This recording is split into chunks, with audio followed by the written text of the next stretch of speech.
अस्सलाम दोस्तों, इनसाइड में मौजूद फखर में खुशामदीद है। जनाब इस्लामाबाद में आज इत्तेहादी जमातों का एक धुआंधार किस्म का इजलास हुआ और ये इजलास गैर रवायती तौर पर बहुत ही ज़्यादा तवील हुआ। और इम्पॉर्टेंट बात यह है कि इस इजलास के बाद एक और अहम इजलास हुआ, लेकिन इस इजलास की अहम बात यह है कि उस वाले इजलास में, यानी जो इत्तेहादी जमातों के इजलास के बाद हुआ, उस मुलाकात में पीपल्स पार्टी का कोई लीडर मौजूद नहीं था। और ये जो बाद में हुई है मुलाकात इत्तेहादी जमातों के इजलास के बाद, इस मुलाकात में वज़ीर आज़म शहबाज शरीफ मौजूद थे, मौलाना फजलुर रहमान मौजूद थे और एक अहम तरीन शख्सियत इस इजलास में मौजूद थी। क्योंकि जो इत्तेहादी जमातों के अंदर जो इजलास हुआ था और वहाँ पर जो चीज़ें डिस्कशन में आई थी, वो इस इजलास के अंदर जो है, इस मुलाकात में जो ये 3 बड़ों का हुआ था, उसके अंदर उन तमाम जो नकात हैं उनका अहाता किया गया और उसके बाद राय तलब की गई कि जनाब दसो हुण की करना है। क्योंकि इत्तेहादी जमातों का इजलास में अहम तरीन कुछ पहलू थे। मिसाल देता हूँ आपको, इस इत्तेहादी जमातों का इजलास ख़ास तौर पर उस मौके पर मुनक्कद किया गया जब इमरान खान साहब रियासत के सामने एक,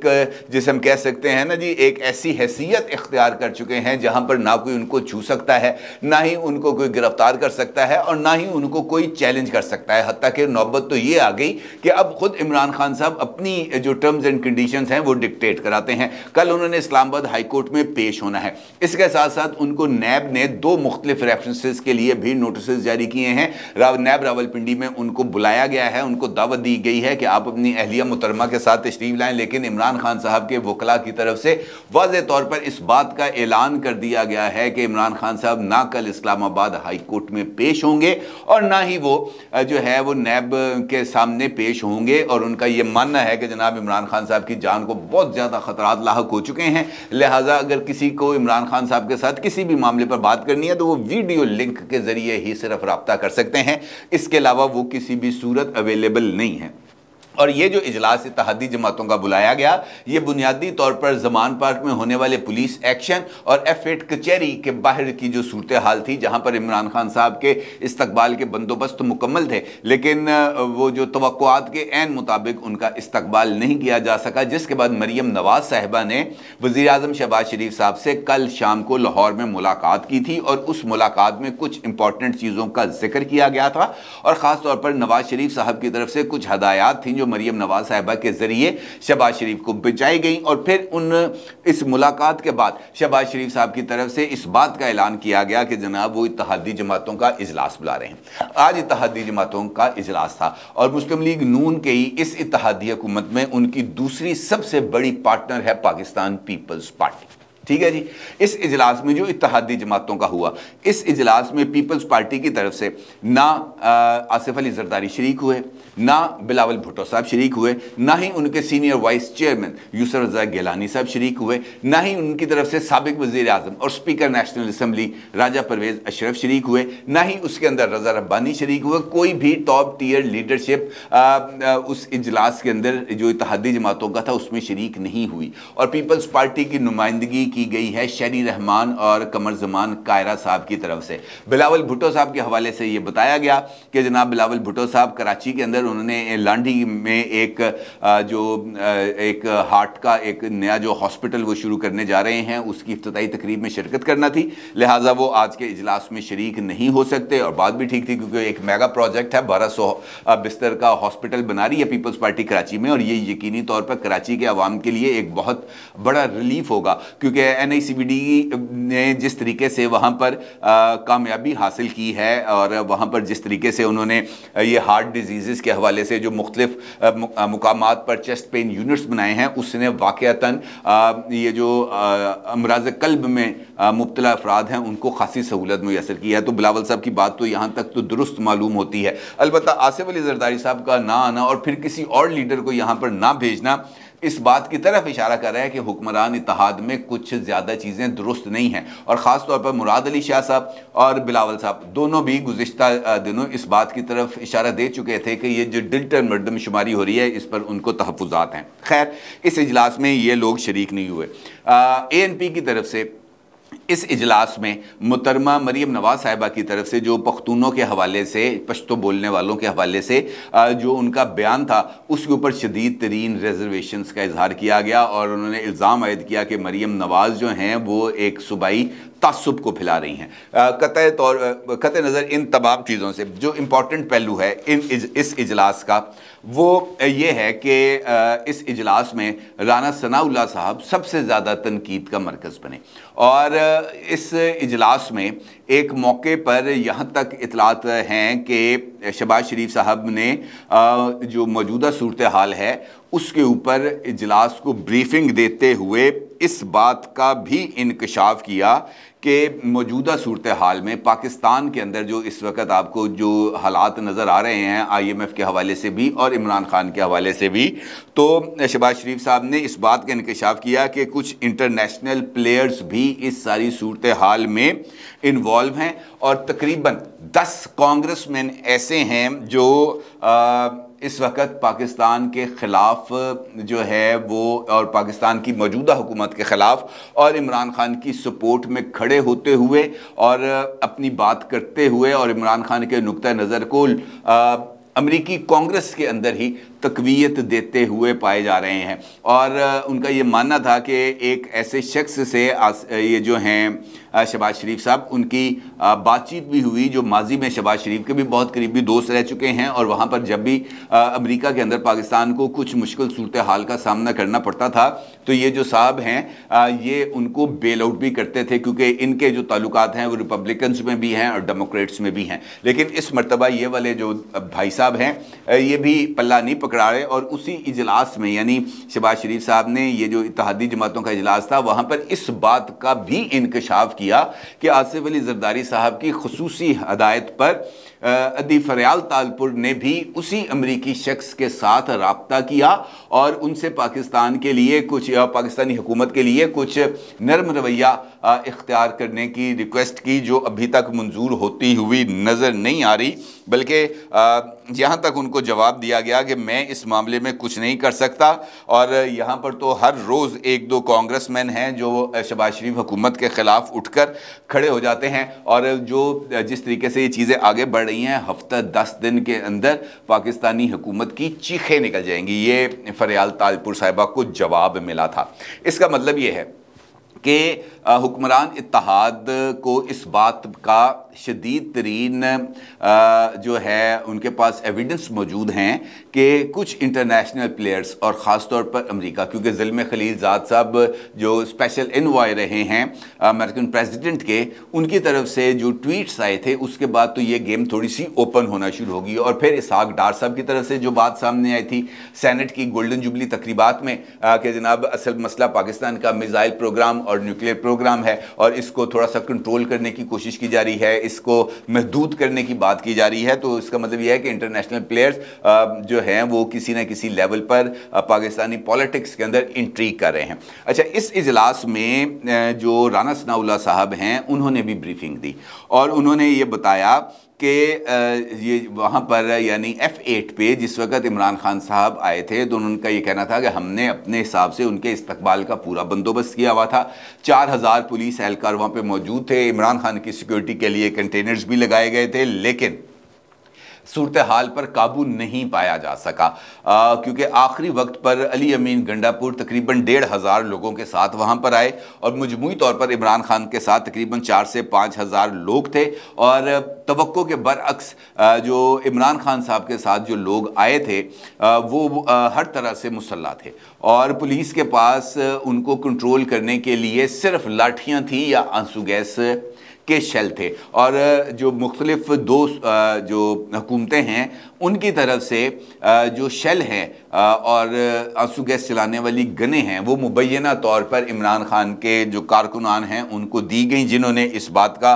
जो है अमली मुजाहरा भी किया और पुलिस के ऊपर उनकी तरफ से आंसू गैस की शेलिंग कराई गई। अलबत्ता ये ज़रूर है कि इस इजलास में इस बारे में तय किया गया है कि जो कुछ कल हुआ वो एक आखिरी था, आखिरी मौका था और अब इमरान खान के ख़िलाफ़ या पाकिस्तान तहरीक इंसाफ के ख़िलाफ़ जो है वो अब उनको कोई रियायत नहीं दी जाएगी। इस इजलास के अंदर एक इम्पॉर्टेंट चीज़ भी हुई है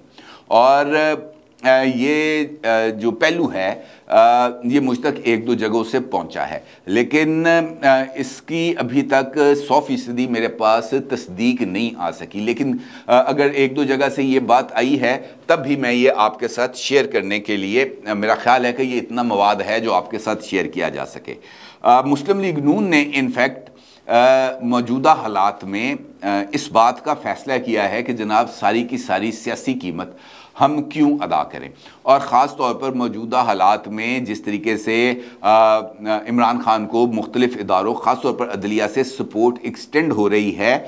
30 अप्रैल के इलेक्शंस का इल्तवा मुमकिन नज़र नहीं आ रहा। लिहाजा ये बोझ अब मुस्लिम लीग नून अकेले नहीं उठा सकती या मज़ीद उठाना नहीं चाहती, और शहबाज शरीफ साहब की तरफ से इजलास को ये बताया गया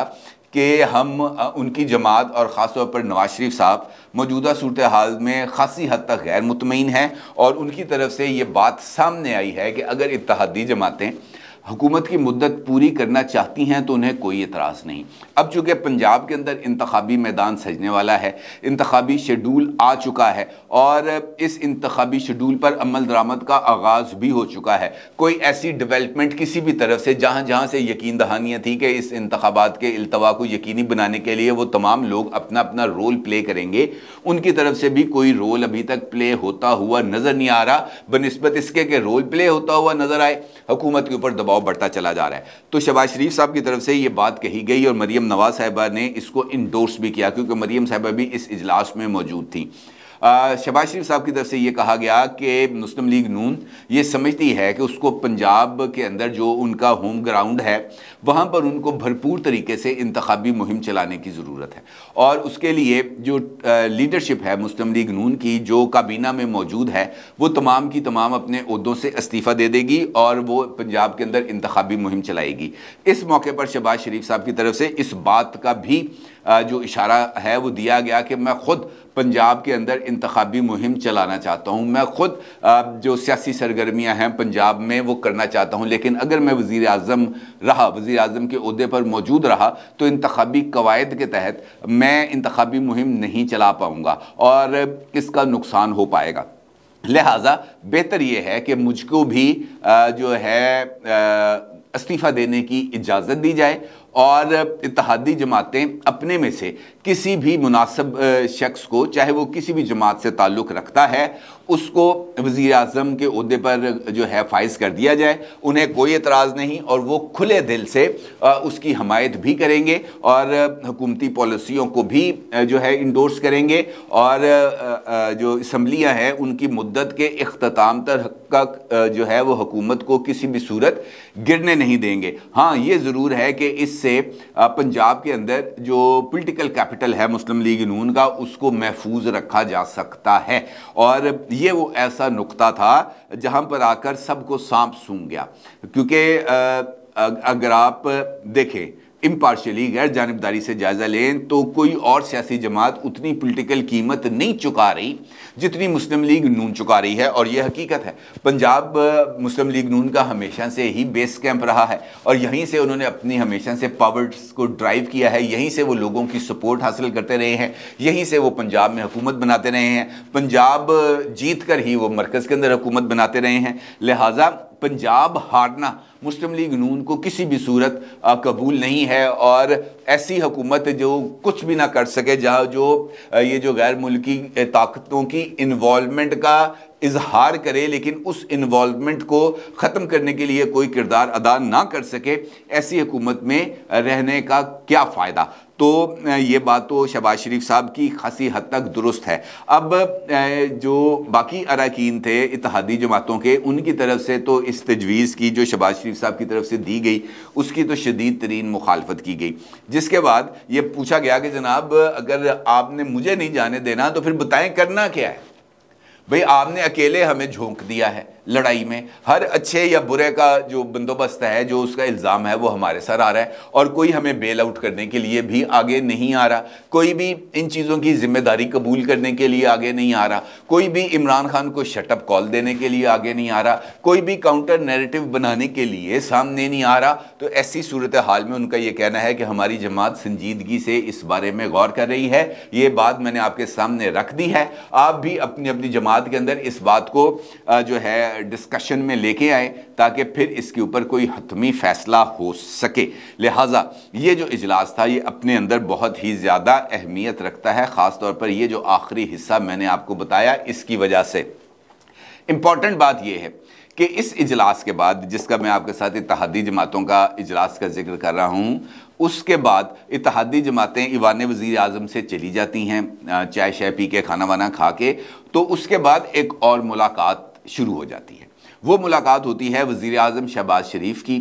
और एक अहम तरीन शख्सियत की, और उस मुलाकात के अंदर मौलाना फजलुर रहमान भी खुसूसी तौर पर मौजूद होते हैं। अब इस मुलाकात में मौलाना फजलुर रहमान का मौजूद होना इसी तरफ इशारा कर रहा है कि मौलाना फजलुर रहमान को खैबर पख्तूनख्वा के हवाले से शायद उनकी राय को कुछ ज़्यादा मुकद्दम जाना जाएगा, या उनकी तरफ से जो गवर्नर साहब हैं हाजी गुलाम अली, जिनके बारे में ये खबरें भी आ रही हैं कि उनकी care taker chief minister Azam Khan के साथ शदीद तरीन इख्तलाफात हो गए हैं, और इस तरह की खबरें भी आ रही हैं कि आज़म खान साहब गवर्नर गुलाम अली के जो रवैया है उसकी वजह से वो इस्तीफ़ा देने का भी सोच रहे हैं। तो ये एक ऐसी एक नई सिचुएशन डेवलप हो रही है जहाँ जो है मौलाना फजलुर रहमान साहब का कोई ना कोई रोल बनता है, क्योंकि जो इलेक्शन की तारीख गवर्नर साहब ने दी वो 28 मई की दी, और उसके बाद फिर उन्होंने उससे पीछे हट गए और कहा कि जनाब अभी इलेक्शंस नहीं हो सकते, जिस पर PTI के जो साबिक स्पीकर थे खैबर पख्तूनख्वा असम्बली मुश्ताक गनी, उनकी तरफ से आज सुप्रीम कोर्ट ऑफ पाकिस्तान में भी एक रिट पिटीशन दायर कर दी गई है, और ये मामला चला गया है अब एक मरतबा फिर सुप्रीम कोर्ट ऑफ पाकिस्तान में। अलबत्ता ये जो मुलाकात है जिसके अंदर एक अहम तरीन शख्सियत मौजूद रही थी, इस मुलाकात में यकीनी तौर पर बहुत सारे एस्पेक्ट्स पर गौर किया गया होगा, मेरा ये ख्याल है, ख़ास तौर पर खैबर पख्तूनख्वा और ये जो इंटरनेशनल इन्वॉल्वमेंट है इसके ऊपर। और इसके बाद ही मेरा ख्याल है कि अगले 1-2 रोज़ में हमारे सामने कुछ क्लियर पिक्चर आ जाएगी, क्योंकि जो दबाव है वो यकीनी तौर पर हुकूमत के साथ साथ अब इस्टेब्लिशमेंट पर भी आ रहा है, रियासत पर भी आ रहा है, क्योंकि रियासत अपनी रिट को कायम करने में मुसलसल जो है नाकाम होती हुई नज़र आ रही है। और ये सूरत हाल किसी भी सूरत किसी भी रियासत के लिए काबिल कबूल नहीं हो सकती कि उसकी रिट को मुसलसल रेगुलर बेसिस पर चैलेंज किया जाए, और ये काम मुसलसल हो रहा है। देखना यह है कि अब इसमें से कौन सी नई चीज़ बरामद होगी। अपनी राय का ज़रूर इज़हार कीजिएगा। आपका बहुत शुक्रिया। अल्लाह हाफिज़।